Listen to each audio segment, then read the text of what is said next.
Morning student, class 10th। आज का शीर्षक रहेगा बेटा अपना पद परिचय। व्याकरण 10th में व्याकरण के 4 पार्ट हैं। नंबर 1 पद परिचय, नंबर 2 बेटा वाक्य, नंबर 3 बेटे वाच्य, और 4th रहेगा बेटा अपना रस। ये 4 टॉपिक अपना करने बेटा। हर टॉपिक 4 नंबर का होगा। पद परिचय 4 नंबर का होगा, वाक्य 4 नंबर का होगा, वाच्य 4 नंबर का होगा और रस 4 नंबर का होगा बेटा। तो आज हम पद परिचय को समझेंगे, स्टार्टिंग करेंगे। पद परिचय को समझना कैसे है। पद परिचय के साथ ही अपनी आज तक यानी कि हमने 5th 6th 7th 8th में जितनी भी व्याकरण पढ़ी है वो सब आएगी। पद परिचय करने से बेटा सबसे पहले जब हम पद परिचय करेंगे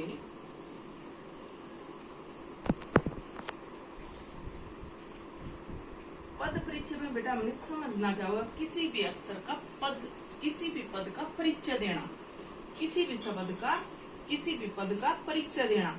तो बेटा परिचय में आज तक हमने क्या किया था, संज्ञा, सर्वनाम,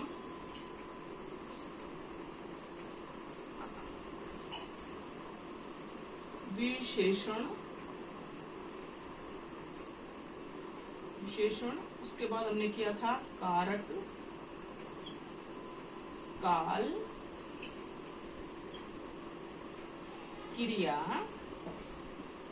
और फिर बेटा हमने एक पार्ट किया था अव्यय। अब अव्यय के पार्ट है बेटा क्रिया विशेषण। बेटे अव्यय के पार्ट है क्रिया विशेषण, संबंध बोधक। अव्यय के पार्ट है बेटा क्रिया विशेषण, संबंध बोधक, समुच्चय बोधक, विस्मयादि बोधक, निपात। ये हमारे बेटा अव्यय के पार्ट है। अलग अलग चैप्टर हमने पढ़ा है 7th 8th में। क्रिया विशेषण, संबंध बोधक, समुच्चय बोधक, विस्मयादि बोधक, निपात। तो बेटा आज तक हमने जितना भी पढ़ा वो क्या पढ़ा है बेटा, संज्ञा, सर्वनाम, विशेषण, कारक, काल, क्रिया। अव्यय के पार्ट हम करेंगे क्रिया विशेषण, संबंध बोधक, समुच्चय बोधक, विस्मयादि बोधक, निपात। इन सब की जानकारी देना ही किसी भी शब्द का, किसी भी पद का परिचय देना कहलाएगा। अब बेटा इनमें हमें क्या पता होना चाहिए, संज्ञा के कितने भेद हैं, 3। याद करोगे कौन कौन से, बोलो। व्यक्तिवाचक संज्ञा,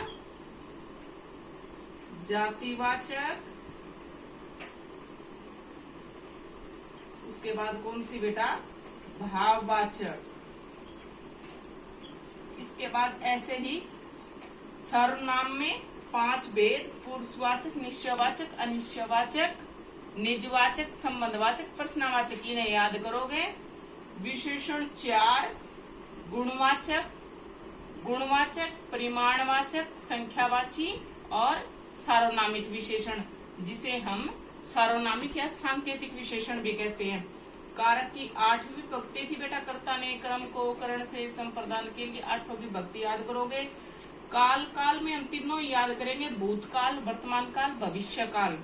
वैसे तो संभाव्य और भी होते हैं लेकिन हम सिर्फ 3 याद करेंगे, वर्तमान, भूतकाल और भविष्य काल। क्रिया, सकर्मक क्रिया, अकर्मक क्रिया। विशेषण के 4 भेद, रीतिवाचक, कालवाची, संख्यावाचक, परिणामवाचक।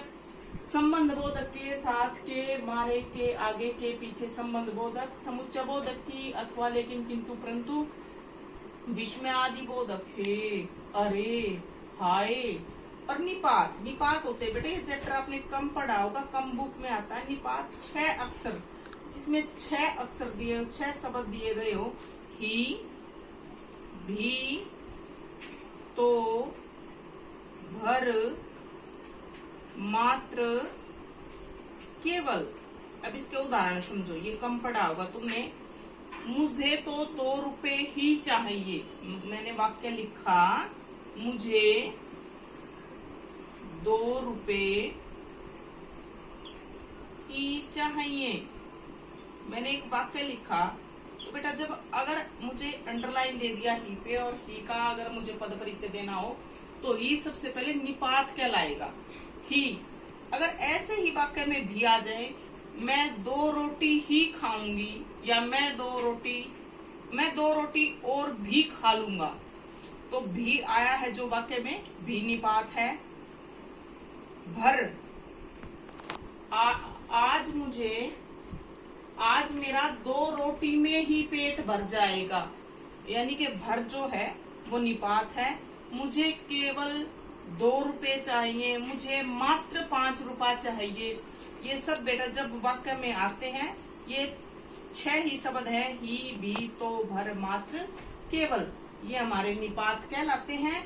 और बेटा जब भी हम पद परिचय याद करेंगे, पद परिचय को बेटा स्टार्टिंग करवाने से पहले हमें हिंदी की व्याकरण को समझना होगा। और पूरी की पूरी हिंदी व्याकरण आज 3rd क्लास से लेकर अभी तक, जब हम 10th में हुए, हमने जितनी भी व्याकरण सीखी है वो यही सीखी है। संज्ञा, सर्वनाम, विशेषण, कारक, काल, क्रिया, क्रिया विशेषण, संबंध बोधक, समुच्चय बोधक, विस्मयादि बोधक। बहुत थोड़ी सी व्याकरण है बेटा, समझ के तो देखो। हर चीज का मीनिंग व्यक्तिवाचक, जातिवाचक, भाववाचक, जाति जो समूह का बोध कराए, व्यक्ति किसी विशेष व्यक्ति वस्तु स्थान का बोध कराए, भाव किसी संख्या में उसके रंग, रूप, गुण, दोष, अवस्था आदि का बोध कराए, उसे हम भाववाचक संज्ञा कहते हैं। तो बेटा ये छोटे छोटे से अपने चैप्टर हैं, सबसे पहले इन्हें रीड करो, उसके बाद हम पद परिचय स्टार्ट करवाएंगे। थैंक यू बेटा। सबसे पहले हमें इन्हें रीड करना होगा और इन सब के बारे में जानकारी लेनी होगी। आपके पास कोई भी 5th, 6th, 7th की बुक है, उसमें से आप बच्चों को आसानी से याद हो जाएगी, तो उसमें से एक बार इनकी इंट्रो जरूर याद करें, उससे आगे हम चलेंगे। थैंक यू बेटा।